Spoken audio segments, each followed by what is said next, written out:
एक बार एक शिष्य ने अपने गुरु से पूछा, गुरु जी, कर्म क्या है? क्या आप मुझे कर्म और उसके सिद्धांतों के बारे में विस्तार से बता सकते हैं?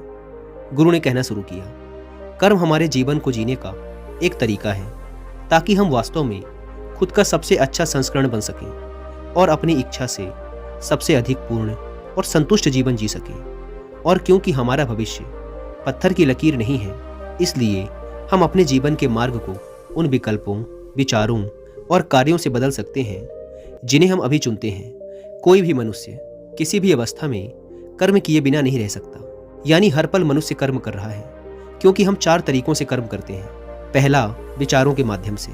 दूसरा, शब्दों के माध्यम से। तीसरा, क्रियाओं के माध्यम से जो हम स्वयं करते हैं। चौथा, उन कार्यों के माध्यम से जो हमारे निर्देश पर दूसरे करते हैं। इसका मतलब यह है कि वह सब कुछ जो हमने सोचा, कहा, किया या जिसके होने का हम कारण बने, वह सब कुछ कर्म है। यानी हमारा सोना, उठना, चलना, बोलना, खाना, कुछ करना सभी कर्म के अंतर्गत आते हैं। कर्म की यात्रा पूर्ण रूप से दोष रहित होने में नहीं, बल्कि उन कामों को ना करने के बारे में है जो हमारे और दूसरों के लिए ठीक नहीं है, और साथ ही वो इंसान बनने के बारे में है जो हम असल में हैं। सबसे पहले तो तुम ये समझो कि इस ब्रह्मांड में जो कुछ भी है सब ऊर्जा का ही एक रूप है, जिसमें हमारे विचार और भावनाएं भी शामिल हैं, जो कि गतिमान ऊर्जाएं हैं। और जब हम अपने विचार, भावनाओं या कार्यों के माध्यम से अपनी ऊर्जा को इस ब्रह्मांड में छोड़ते हैं, तो यह ऊर्जा नष्ट नहीं होती, बल्कि किसी न किसी रूप में वापस हमारे पास ही लौटकर आती है। अगर यह ऊर्जा सकारात्मक थी तो उसके परिणाम भी सकारात्मक होंगे, और अगर नकारात्मक थी तो उसके परिणाम नकारात्मक। गुरु ने शिष्य की तरफ गंभीरता से देखते हुए कहा, जीवन में कर्मों के सिद्धांतों को याद रखना तुम्हें तुम्हारे विचारों, भावनाओं और कार्यों के प्रति ज़्यादा जागरूक बना सकता है। इसलिए आज मैं तुम्हें कर्म के 12 सिद्धांतों के बारे में बताने जा रहा हूँ, जिसके बाद तुम जान पाओगे कि कर्म का सिद्धांत असल में काम कैसे करता है और हम अपने जीवन में अच्छे कर्म कैसे पैदा कर सकते हैं। गुरु ने कहना शुरू किया, कर्म का पहला सिद्धांत कहता है कि हम जो भी विचार या ऊर्जा इस ब्रह्मांड को देते हैं वह हमें वापस मिलता है, अच्छा या बुरा। साधारण शब्दों में कहें तो हम जो भी करते हैं वो अंत में लौटकर हमारे पास ही आता है, अच्छा या बुरा दोनों। ना तो हम अपने अच्छे कर्मों से बच सकते हैं और ना ही अपने बुरे कर्मों से। दोनों के परिणाम हमें भोगने ही पड़ते हैं। कर्म का पहला सिद्धांत ये भी सिखाता है कि तुम अपने जीवन में जो भी पाना चाहते हो पहले खुद ही उससे भर जाओ। अगर तुम प्रेम चाहते हो तो पहले खुद प्रेम से भर जाओ। अगर इज्जत चाहते हो तो पहले खुद दूसरों की इज्जत करो। साधारण शब्दों में कहें तो तुम जो पाना चाहते हो पहले खुद को उसके काबिल बनाओ। वो चीज़ें खुद ब खुद तुम्हारी तरफ खिंची चली आएंगी। कर्म का पहला सिद्धांत जैसा बोओगे वैसा काटोगे के नियम पर आधारित है। कर्म का दूसरा सिद्धांत कहता है कि जीवन में चीज़ें अपने आप ही घटित नहीं होती। घटनाओं को घटित करवाने के लिए हमें कर्म करना पड़ता है। तुम अपने जीवन से जो भी चाहते हो, चाहे वह प्रसिद्धि हो या ढेर सारा धन, उसके लिए तुम्हें सृजन करना होता है, मेहनत करते रहना होता है। जीवन में अच्छी चीज़ें कभी अपने आप ही नहीं मिलती, उसके लिए हमें अच्छा कर्म और मेहनत करनी ही पड़ती है। इसलिए जीवन में कुछ पाने के लिए किसी चमत्कार के भरोसे बैठने से बढ़िया है कि उसके लिए उपयुक्त कर्म करते रहो। कर्म का तीसरा सिद्धांत कहता है कि किसी भी चीज़ की सच्चाई को स्वीकार किए बिना तुम उसे बदल नहीं सकते। जैसे कि अगर कोई इंसान अपनी शराब पीने की आदत को छोड़ना चाहता है तो पहले उसे ये स्वीकार करना होगा कि वो एक शराबी है, उसे शराब पीने की लत है। तब जाकर वो इस आदत को बदलने के लिए कोई ठोस कदम उठा सकता है। इसी प्रकार हमें अपने जीवन की उन कड़वी सच्चाइयों को स्वीकार कर ही लेना चाहिए जिन्हें हम कितनी भी कोशिश कर लें लेकिन वो बदल नहीं सकती, क्योंकि जो जीवन का सच है उसे नकारते रहने से कुछ नहीं होने वाला। ऐसा करके हम केवल अपने जीवन में और दुख व समस्याओं को ही निमंत्रण देते हैं। तुम्हें यह समझना होगा कि सब कुछ तुम्हारे मन मुताबिक हो ये जरूरी नहीं है। तुम सब कुछ काबू नहीं कर सकते। सच को स्वीकार कर आगे बढ़ जाना ही तुम्हारा सच्चा कर्म है। उस वक्त के लिए इससे बेहतर कोई और उपाय नहीं है। और कर्म का यह नियम हमारे दैनिक जीवन की अधिकांश परिस्थितियों पर लागू होता है।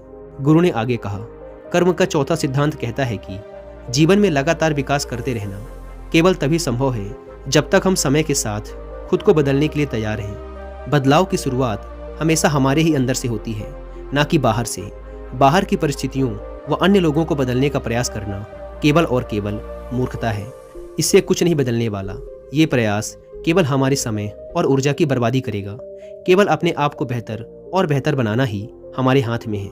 इसलिए जीवन में लगातार सफलता पाने के लिए खुद को बदलने के लिए तैयार रहो, और यही जीवन में विकास से जुड़ा सबसे बड़ा सत्य है। कर्म का 5वां सिद्धांत कहता है कि आज तुम्हारे जीवन में जो कुछ भी है, अच्छा या बुरा, आज तुम जहाँ पर भी हो, जीवन में जो भी चुनौतियाँ या मौके हैं, उन सब के लिए तुम खुद ही जिम्मेदार हो। तुम्हारे द्वारा अतीत में लिए गए निर्णय जिम्मेदार हैं, और तुम्हें इसकी जिम्मेदारी लेनी ही पड़ेगी। जब तक तुम दूसरे लोगों और बाहरी परिस्थितियों को अपने हालात का जिम्मेदार मानते रहोगे, तब तक तुम उन मुसीबतों में फंसे ही रहोगे, क्योंकि ऐसा नजरिया तुम्हें तुम्हारी समस्याओं का समाधान खोजने से रोकता है। इसलिए आज तुम्हारे जीवन में जो कुछ भी है, उसके प्रति जिम्मेदार रहो और आगे बढ़ो। कर्म का 6वां सिद्धांत कहता है कि हमारे जीवन में सब कुछ, जिसमें हमारा अतीत, वर्तमान और भविष्य शामिल है, सब आपस में जुड़े हुए हैं। हम किसी भी घटना या चीज को कम नहीं समझ सकते। जैसे अगर आज वर्तमान में कोई विद्वान है, तो इसका मतलब है कि अपने अतीत में उसने बड़ी मेहनत से अध्ययन किया होगा, और उसके भी पहले उसके अध्ययन के लिए उसके माता पिता ने बड़ी मेहनत करके धन जोड़ा होगा। इसलिए हम इसमें से किसी भी चीज को नकार नहीं सकते। इसी प्रकार हमारे जीवन में भी सभी चीजें आपस में जुड़ी हुई हैं। अतीत में सीखी हुई कोई चीज आज काम आ सकती है, और आज सीखी हुई कोई चीज भविष्य में काम आ सकती है। इसलिए इंसान को जब भी मौका मिले कोई भी काम करने का या सीखने का, तो बेझिझक उसे करना चाहिए, क्योंकि कब का कुछ सीखा हुआ या अनुभव किया हुआ कब काम आ जाए, ये कोई नहीं बता सकता। कर्म का 7वां सिद्धांत कहता है कि एक समय पर केवल एक ही चीज पर ध्यान केंद्रित किया जा सकता है। एक साथ बहुत सी चीजों पर ध्यान केंद्रित करना हमें धीमा कर सकता है और निराशा व नकारात्मकता का कारण बन सकता है। इसलिए कर्म का 7वां सिद्धांत हमें एक समय में केवल एक ही चीज पर ध्यान केंद्रित करने के लिए प्रोत्साहित करता है। कर्म का 8वां सिद्धांत कहता है कि तुम इस दुनिया की बेहतरी के लिए जिन भी चीजों और बदलावों पर विश्वास करते हो और उन्हें होता हुआ देखना चाहते हो, तो पहले खुद ही वो चीजें करो। उदाहरण के लिए, यदि तुम एक शांतिपूर्ण दुनिया में रहना चाहते हो, तो तुम्हें दूसरों के लिए शांति पैदा करने पर ध्यान देने की जरूरत है।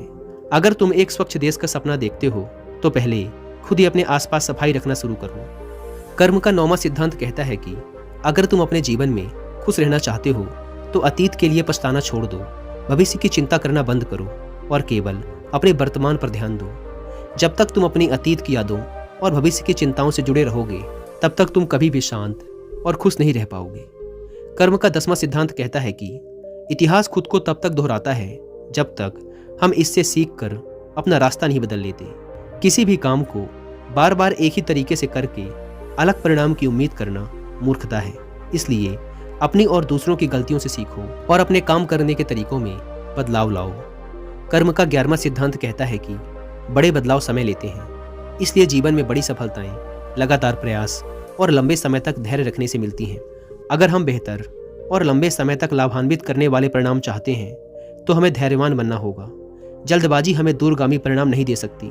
धैर्य रखकर जीवन में आगे बढ़ते रहना, यही कर्म का 11वां नियम है। कर्म का 12वां सिद्धांत कहता है कि इस दुनिया में हर इंसान अपने आप में अलग है, और हर इंसान के पास अपनी कुछ विशेषताएं हैं जिनके द्वारा वो इस दुनिया में अपना योगदान दे रहा है। इसलिए कभी भी अपने आप को व अपने काम को किसी से छोटा ना समझें, क्योंकि हो सकता है कि तुम्हारा काम किसी की नज़रों में छोटा हो, लेकिन किसी दूसरे इंसान के लिए वो सब कुछ हो।